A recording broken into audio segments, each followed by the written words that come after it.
It's like a grandiose sense of self-importance and exaggerates their achievements, believes they're special, and requires extra admiration and attention and entitlement. That is sort of like, to me, the stupidest definition, because it really doesn't define what they do, right? They use charm as a weapon. They manipulate people. They intimidate. They stalk. They lie. They wear masks to hook people into being their servants.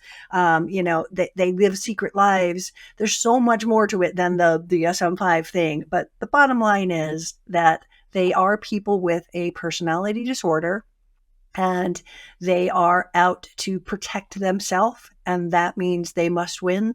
And that means someone else has to lose in divorce. And most times they'll win at all costs, right? They don't care who they hurt in the process, whether it hurts you, whether it hurts your children, whether it hurts innocent bystanders. They don't really care.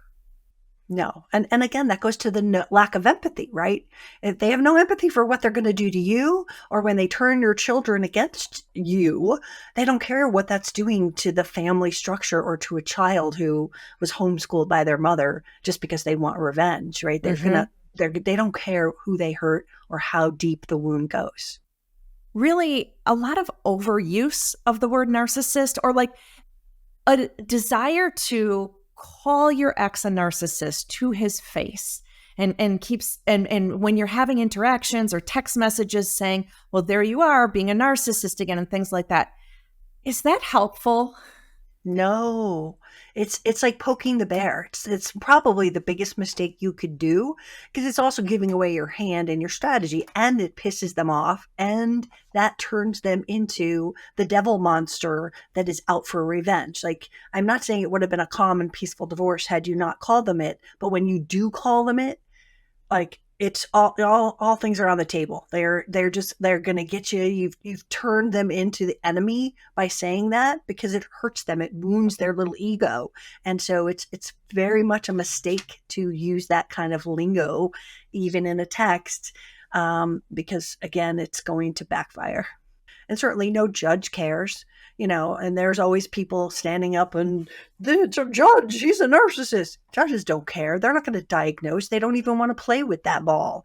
But if you tell them that they are hiding assets or they are doing XYZ tactics, that's when a judge will care, not the actual title, but the behaviors that are, illegal or, immoral could be brought up as behaviors, not with the narcissist flag on them. It's just a bad form in court. The tactics are certainly, not only hiding money, but and stealing joint money. I have at least 5 clients right now that their money has been cut off, and just like all of a sudden, boom, we're done.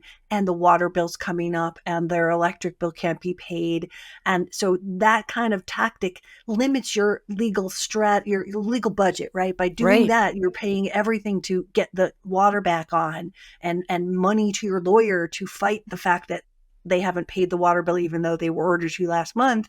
And you just go into the legal abuse crosses the financial line because of that. If you are having to go to your lawyer and go, hey, they're about to turn off the water, $500. Oh, they still didn't do it, $500. So you're paying your lawyer. That's where the legal abuse overlaps, right?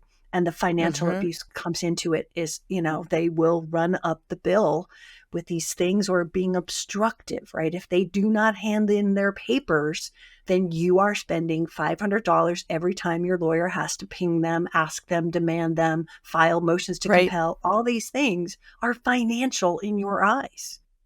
I am a big proponent that if divorce is imminent, or you're going to be filing divorce, that you take money out of the joint assets and secure that for yourself. At least half, sometimes more. There are situations in which, you've got $25,000 in the joint checking account. There are some situations in which you should take all $25,000 of it and set it aside. I'm not saying hide it, because you're going to account for it all in the divorce, but you may need that safety net going through the process of divorce, especially if your husband is the breadwinner for the family and he's working and he's going to have a paycheck and money coming in on a regular basis, and you aren't working and you've got nothing coming in. Protecting yourself is the most essential part here, as you said. So many of my clients were put in a bad position from the outset of their divorce because their husband, who was the breadwinner and had this regular source of money, drained the bank account, wiped it out, or took their name off, cut them off from finances. And I've had so many clients say, oh, I thought he would never do that. I thought he would never do that. He wouldn't be unfair like that, but I see it too often. And that's why I tell my clients, you gotta look out for yourself first. I know you think you want to be fair about it and we want to be nice, but really you can get in a bad position if you don't protect yourself.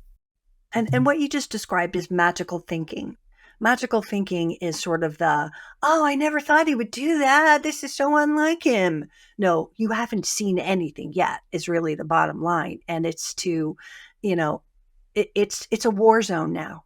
What you thought they would ever do is not the same thing as what's going to happen now. You're in a battle for their life, and everything they want, you are a threat to. And so they are going to try tricks you've never even imagined they would do. Well, I want you to talk about something that narcissists like to do that we call Darvo, because I think a lot of our listeners might not know what that is, but once they hear you explain it, they're going to connect with that. Absolutely. So DARVO is an acronym that I don't believe that it's assigned necessarily to narcissists. I recently heard it on a political show. I'm like, they're using our term. Yay. But DARVO is deny, attack, reverse offender, and victim, right? And so if you are, they're going to deny that they did anything, and they're going to make it your fault. So that's what deny is. It's they're just going to deny, attack you. Again, I didn't do it. Well, they're going to turn it around. That's what they do in court. I think judges should have that written over their bench to understand this is, oh, I see what's happening here. But that's what almost all narcissists do. I mean, I've never seen one that hasn't, is deny, reverse, victim, and attack you. Right? I mean, it's just what they're going to do. And if you're the victim of a narcissist, I bet right now you're thinking to yourself, you can probably think of a number of examples in your relationship where you and your husband were both there. Something happened. You guys know exactly what happened. And he just tells a lie about it. And he did something, but he's making it your fault or making that you were the aggressor or whatever. And you're like, how does this exist in reality when we were both there and we know exactly what happened and he's just lying about it now? Absolutely. That's the most difficult thing, is to come to terms with, again, the person they become, this liar. They try to erase your entire life together and start to plant the seeds. You know, you're an alcoholic the whole time and they're the victim of you, blah, blah, blah. Right. And so we have to expect this. Again, this is their coping mechanism, is to attack and project. If they are like talking and accusing you of something, they're doing it.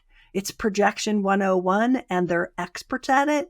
And they start the long game with these projections, right? Way ahead of time. And then they just keep the ball rolling. And the lies are unbelievable. I mean, to me, sitting there fighting a false claim that I stole money, when it's like sitting there in the bank and we reported it every single time, you know? Right. But it was just, again, that's how they attack. They're rabid dogs when they attack. Male or female narcissists are evil. That's how we protect ourselves. And it's not just for all the little things.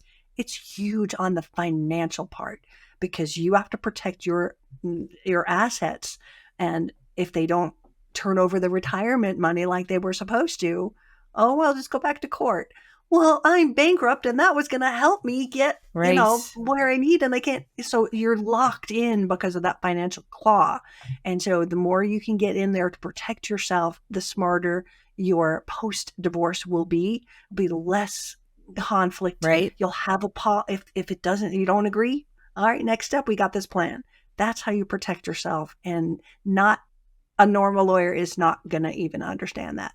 Even if you're not divorcing a narcissist, having these parameters in place is so helpful, because in almost every single divorce, things come up afterwards that there are disagreements about. But if you have it very clear in the marital settlement agreement, here's what happens if we disagree.